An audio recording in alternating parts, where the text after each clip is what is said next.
Good morning, afternoon, or evening, whenever it is that you are taking the time to tune in to our All Politics is Local podcast. I'm your host, Juliet Abdel, President and CEO of the Cedar Rapids Metro Economic Alliance. And before I introduce you to our subject today, I wanted to give a quick shout out to South Slope, our amazing sponsor who uncomplicates your life when you choose to do business with them, providing business support solutions in internet, television, and phone services.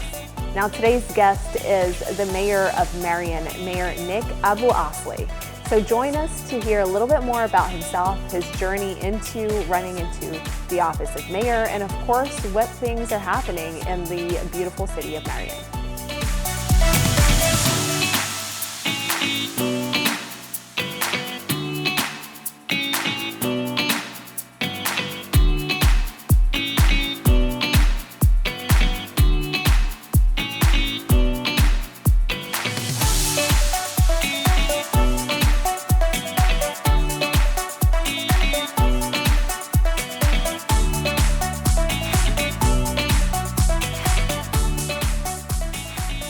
Mayor Nick, I'm so pleased to have you on this podcast with us.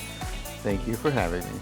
Well, as our third guest now on the All Politics is Local, one of the things we've been very interested in doing is showcasing our region and all the amazing communities and the leaders that really are spearheading and driving this momentous change. And so I want to unpack a little bit more about you personally and your journey into becoming mayor for Marion. Okay. Let's talk through that. How I became mayor? Yes. Well, I moved away after law school to Texas and had a great job, great social life. Everything was,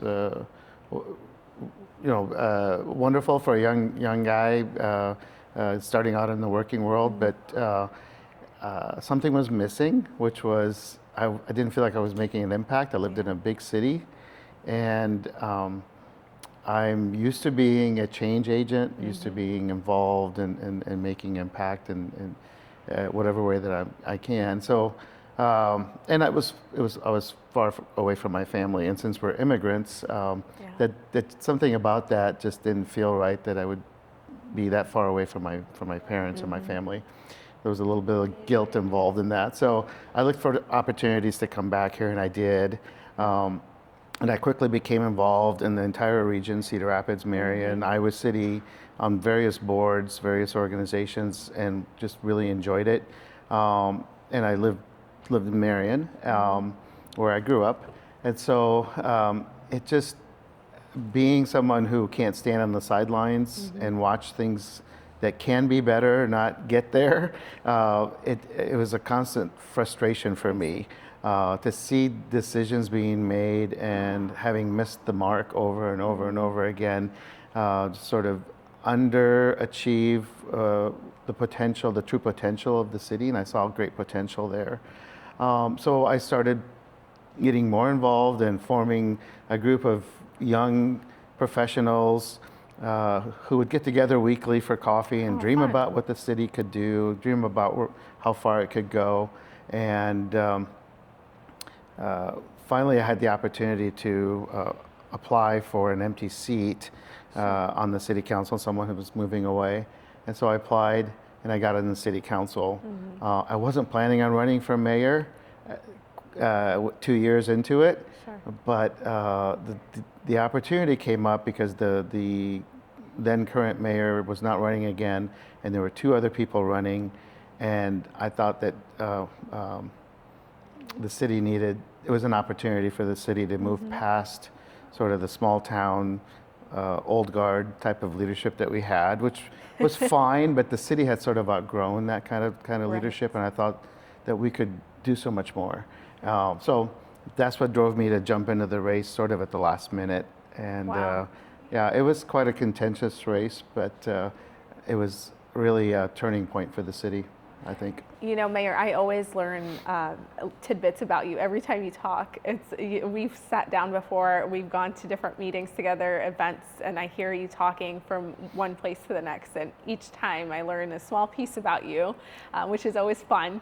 And I think it's even more exciting to hear this boomerang experience that you've had, where you've gone, you experienced another community, then you came back and decided to make your own home a better place so that others can choose to be here and choose to grow up here and have those similar experiences that you've had. And then applying into a vacant seat, you know, you made it sound like it was, oh, and I applied through it. It's a lot to even do that in itself. Yes, it's not the campaign approach, but it's still a step that you take, and it's still a public step that you take, and a lot on the line from your own personal self and your home space. So kudos to you for doing that. Thank you. In your journey between becoming a city council member and then now mayor, where did that you know, I want to go ahead and lead this group of elected officials come in to play, and how much of it was leading them versus leading specific things that you were wanting to see done? Well, I'm not sure I can pinpoint exactly where that happened, because before I got on city council, I got involved in just about every organization, every committee, commission, steering committee, however I could add value to what Marion was doing. Prior to getting on council, I got involved. So there were lots of initiatives that I was involved in. But then when I got on council, I could really help drive the decision making. And it really helped me that I grew up in the community, having been in the community at that time about 40 years. My family, having been in the community, going through the school system, it gave me a lot of credibility with residents in the city. And I found that I was able to, using that credibility and the trust that people had in me, to be able to drive decisions, you know, in the direction that I thought they should go. Even on council, and it wasn't always easy. But over time, since I became mayor, through successive elections, I think a greater variety of people have sort of stepped forward and decided to offer their energy and their time and talent to helping run the city. And it's been great seeing that group of people just expand to where I truly consider our entire city is Team Marion today, where we have a lot of like-minded people moving the city forward in the same direction, with the same general vision of where the city should go. So it's been, when you're doing positive things and you start to have some wins, then other people come forward and they have ideas and they have energy to give. And people, like I always say, people want to be part of something that's progressing and winning. Absolutely. You attract a lot of people then to jump in and offer their energy. It definitely starts with the leadership and them kind of steering them in that direction. Yeah, I just consider myself sort of the cheerleader and the one who gets people excited about the vision and encourages everyone, and then get out of the way and let them do what they do. Let them figure out the way that they can best implement that. And I think you kind of answered the question that we've standardly asked in our podcast, which is, what does all politics is local mean to you? And in that vein, you kind of shared a little bit about it's local, you own it, you get to shape it by being a part of that. Is that how you kind of view? Well, yeah, I mean, I've never really considered myself a politician per se. I'm just somebody who wants to help the community and who loves where I live and want to see it be its best. And I think, you know, in elected office, the place where you can make the most impact is in your local community. And that's where you can really impact lives. Truly every decision we make on the city council, everything that we do impacts the quality of life of people, impacts how they experience life in the community. And that's really meaningful. And it's also a big responsibility, you know, and I work really hard with our entire team in getting them to understand that we're not just the government organization. We are here to serve people, and in serving them, we have to understand that our decisions, every decision impacts their lives. So we have to be very mindful of that. We do have power as a government organization, but we have to be mindful of how we impact people with our decision making. So, and we've become very, very service oriented. It's been really cool to see that. That is nice, and for you to recognize that change over the last several years too. Yeah. Where are you seeing the greatest opportunity, or the things that Marion is tackling right now? Like, what is on the horizon that people should be aware of if they're not paying attention to Marion, projects that you might be having a role in, or things that you just want to boast about in general? Well, I think one of the reasons why we have such a high trust rating with our community and a high in general satisfaction rating from the community, I think it's 93% at this point of people say that Marion is either a good or a great place to live, a good or excellent place to live. I think it's because we focus a lot on quality of life, and that wasn't always the case. So my big push and focus in my 11 years as mayor has been the general curb appeal of the community and quality of place, because we all go to other cities where everyone has an idea of what's a cool town or cool city to live in. We all have this connotation of in our mind of various places we've visited and what makes them cool. And when I first moved back here, this region didn't really focus on that. We had, great education, safe neighborhoods, trails, but we didn't really focus on the aesthetics. And that really matters.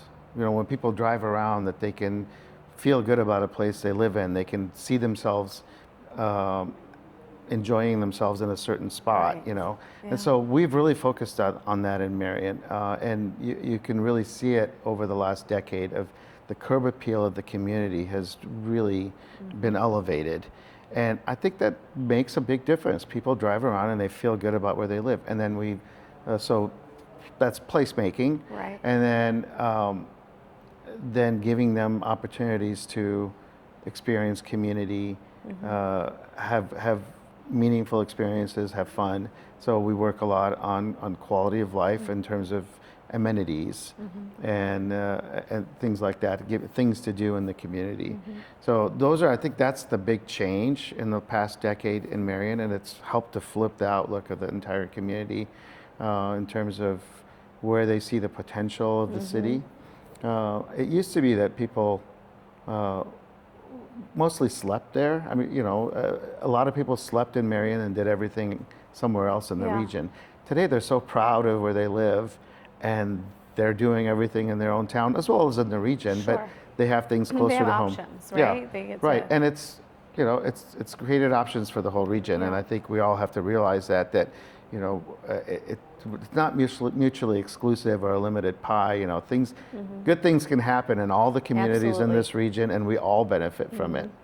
Because when companies are looking to locate here, when people are looking to locate here, they don't really know where those boundaries are. And sometimes it's even for people like me, it's even hard to figure out exactly where the boundary is between Cedar Rapids and Marion, or Cedar Rapids and Hiawatha. But we're all one region, and all corners can thrive together and create this amazing place for people to be.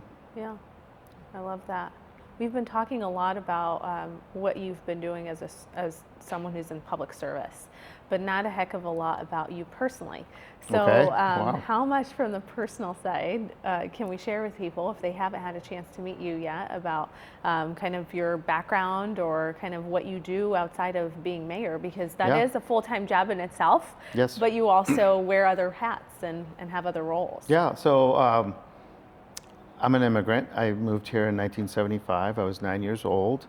So I have a great appreciation for the opportunities that have been provided to me and my family by this region and by just being in the United States in general. But I went to the University of Iowa. I have a law degree and a finance degree. I I have been a partner with the law firm of Simmons Perrine for, well, I guess it's about 30 years now that I've been with the firm. So I lead the real estate law department there. Okay. So I have a very busy a lot of practice. Yeah. So I'm doing, people say, how do you divide up your time? But I'm doing both jobs all the time at the same time. Right, because that's how you're going to be able to do them. Yeah. So I've never been a person that likes to be idle. Right. So I'm always busy. And of course, I have, my house. I have my family, my wife. We've been married for 28 years. Mm-hmm. So she's been a great support, and we just make a good team. Mm-hmm. But we have 3 children who are now all out of the house. Our youngest is a sophomore in college. Wow. So I'm also very involved in my church. For 25 years, I've been the choir director. I'm the main chanter for all our services. I'm at every wedding, funeral, and baptism in our church because I'm doing the music. Yeah. So. Wow. Yeah, and then I'm also a Rotarian, so I'm involved in Rotary. I've been in Rotary for about 30 years since moving back here. Yeah, so I keep myself busy. You do keep yourself busy, and we appreciate you finding the time to be on here with us. What is, have there been questions that I didn't get a chance to ask you, or thoughts that you were wanting to get across with folks, whether it's about you, about Marion, or just about things that are out there that they should be curious about? And as you're thinking through that, one of the things that you shared, which was just your own natural sense of initiative, right? That you saw things in the community, you wanted to get active, you started serving on boards and groups, and then you brought people together, your younger group together, and we're meeting kind of consistently. What would be that advice, perhaps, that you can give to someone who isn't as self-motivated as you, or doesn't have as much self-confidence as you to do those things? Where do they go? How do they get started? Well, I think we all have something that is important to us or we're passionate about, and if we find that and find a way to make an impact using that, I think we all have the ability to do good, and we all have the ability to make a difference. It's just making that decision that we're not going to stay on the sidelines and we want to make an impact. And I've always, my biggest fear has been getting to the end of my life and realizing that I just existed. Just having existed, which for some people that's okay, and sure. and that's fine. If yeah, that's it's totally choice, a personal thing. But for me personally, I think what really remains when we're gone from Earth is our impact that we made, the difference that we made, how we were able to change something for the better. So I look for those opportunities of how I can impact things and make them better, whatever it is that's meaningful to me or that that's important to me. So I think for anyone who wants to look for those ways to make an impact, I think you have to find what's important to you, what you value, and find a way to make it better. A lot of that happens through relationships, and I think relationships are the key to everything. It's more fun, first of all, to work with other people on a joint effort, and no one can really accomplish anything on their own. You always need people who are invested in your success or the success of the effort that you're working on to actually achieve the success. So the relationships are huge, and that's what I always tell younger people is really invest in good relationships because it's key to everything in life. I think that's a great point. Yeah. I'm so glad to have a great relationship with you and to Thank you. get Likewise. to work alongside you on some of our exciting projects that are going on to really make the region a better place and to get all of our communities to thrive. That's the goal. Well, wonderful. Well, thanks for being a guest on here with the All Politics is Local podcast. I've appreciated having you on here. Thank you for having me.